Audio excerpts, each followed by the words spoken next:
percaya kepada Allah. Berarti di kolbu nggak? Yang kedua, percaya kepada malaikat, di kolbu juga. Percaya pada kitab-kitab, di kolbu juga. Percaya kepada rasul-rasul.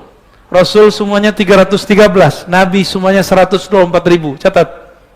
Nabi semuanya 313, rasul semuanya salasumya wa salasata asyar, ya, 313. Rasul 313, nabi 124.000. Ini ada rahasia di situ. Nanti lain waktu kita cerita rahasianya apa. Yang dimasyhurkan di Quran 25. Ini ada rahasianya juga. Maka pewaris mutlak Nabi setiap masa sampai akhir zaman, jumlah yang dimasyhurkan oleh Allah disebut wali al-ghaus juga cuma 25. Dari 25 ada yang disebut ulul azmi. Betul? Benar ya? Maka nanti juga akan ada empat wali yang membersamai Al-Imam Al-Mahdi. 4 wali-wali besar. Keilmuannya mencakup ilmu ulama-ulama terdahulu. Bahkan nabi-nabi terdahulu. Tapi mereka beda-beda tugas.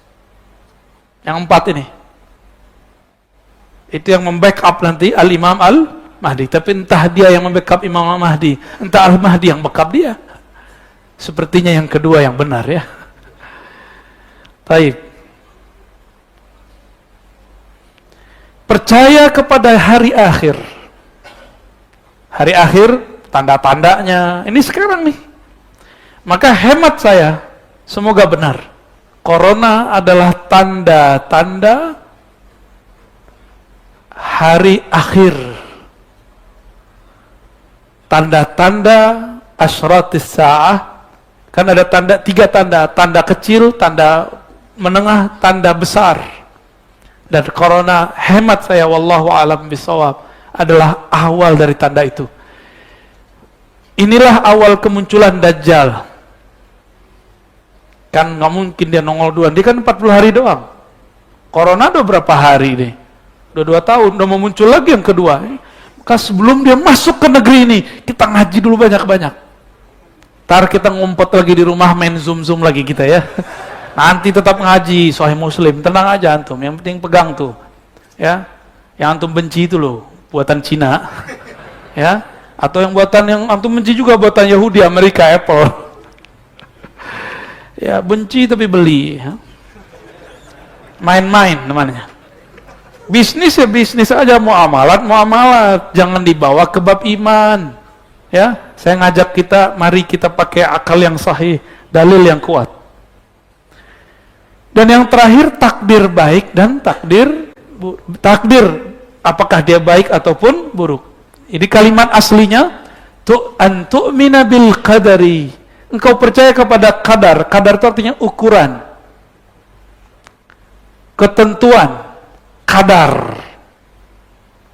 Ini air kadarnya segini, maka takdir kita nggak akan lebih dari itu. Masalahnya rezeki antum kan takdirnya segini, antum nuangnya dikit. Udah dituang banyak-banyak, diminumnya cuma 1 teguk. Itulah nasib orang yang nabung banyak-banyak tapi pelit sama dirinya sendiri. Kalau udah punya duit banyak, ya nikmati. Dan salah satu nikmat itu berbagi. Berbagi sama orang, rasakan kebahagiaannya. Pengen bahagia nggak? Bahagiakan orang lain. Jangan cuma numpuk-numpuk doang. Ini Bintaro ini tempat orang numpuk-numpuk rumah. Rumah gede-gede kosong. Di luar sana banyak orang nggak punya rumah, jual tuh rumah bagi-bagi. Mumpung masih ada orang susah. Nanti kalau akhir zaman, Al-Imam Al-Mahdi keluar. 9 tahun, rasanya ribuan tahun. Karena 1 hari seperti setahun. Sebagaimana Dajjal 40 hari, 1 hari seperti itu tahun. Sabar-sabar 40 hari itu. Jangan bergeming sedikit pun. Hanya kepada Allah, hanya kepada Rasulullah dan pewarisnya Al-Imam Al-Mahdi. Nanti menikmati waktu 9 tahun seperti ribuan tahun. Saya nggak tahu berapa lama ya, tapi di hadisnya tis'a sanawat, tis'a sinin. Nanti kata Nabi SAW, orang baru bangun itu tidak ada lagi orang yang berhak menerima zakat. Sebelum itu terjadi, antum bagi-bagi duitnya. Ini duit udah mulai gak berharga loh. Jangan numpuk-numpuk lagi. Ya, bukan nyuruh antum foya-foya bagi-bagi. Enggak, donasi. Langsung kasih ke orangnya, ke lembaga-lembaga yang terpercaya. Ya, hati-hati nih ya. Ini banyak kemarin muncul ternyata untuk pembiayaan hal-hal yang terorisme. Orang Indonesia ini kan baik-baik, benar nggak? Terkenal sampai ke Palestina. Sampai ke Palestina terkenal. Orang Indonesia yang tidak kaya secara duit, itu mereka dapat bantuan setiap tahun. Dimanfaatkan, Pak. Orang kita ini kan husnuzonnya tinggi. Benar ya? Benar tinggi. Tapi konyolnya tinggi juga. Antum coba lihat, dari 6 ini, adakah di situ partai politik? Adakah di situ pilihan politik? Jadi nanti kalau antum 2024 nih, beda sama aneh, itu yang salah kira-kira siapa? Gak ada yang salah. Kan gak ada di kitab. Pemilihan seperti terjadi tahun-tahun belakangan ini, itu sistem baru.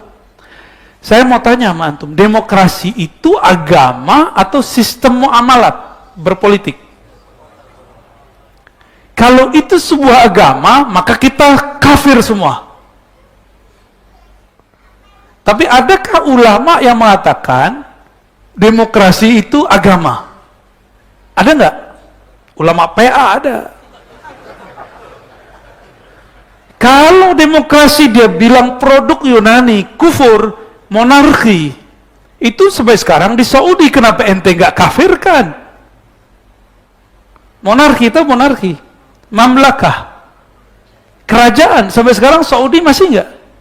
Yordan masih, Inggris masih, Belanda masih.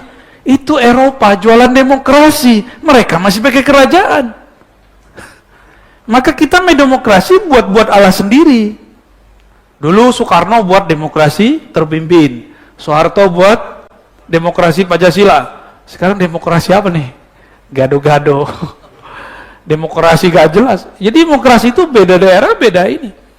Jerman itu demokrasi, tapi itu negara munculnya Protestan. Maka di situ sinis beragama masih ada walaupun demokrasi. Amerika, antum kira Amerika itu sangat toleran? Ya salah. Jangankan kita beda agama, beda kulit aja mereka. Ya, terus mereka jualan demokrasi sama kita. Ngaca ente, ya. Ngaca dulu kalian mau jualan demokrasi, mau jual equal, persamaan. Di Indonesia orang sudah biasa berbeda, hidup bersama. Indonesia beda pulau, suku udah beda-beda. Jarang kan tawuran kita? Jarang kan? Jarang, alhamdulillah. Mau tawuran? Alhamdulillah kita Allah berikan kelapangan dada. Diberikan kelembutan dalam kalbu kita semua. Ini nikmat besar. Serasis-rasis kita, paling rasisnya gitu doang. Ya, orang Jawa dengan Jawinya, ya.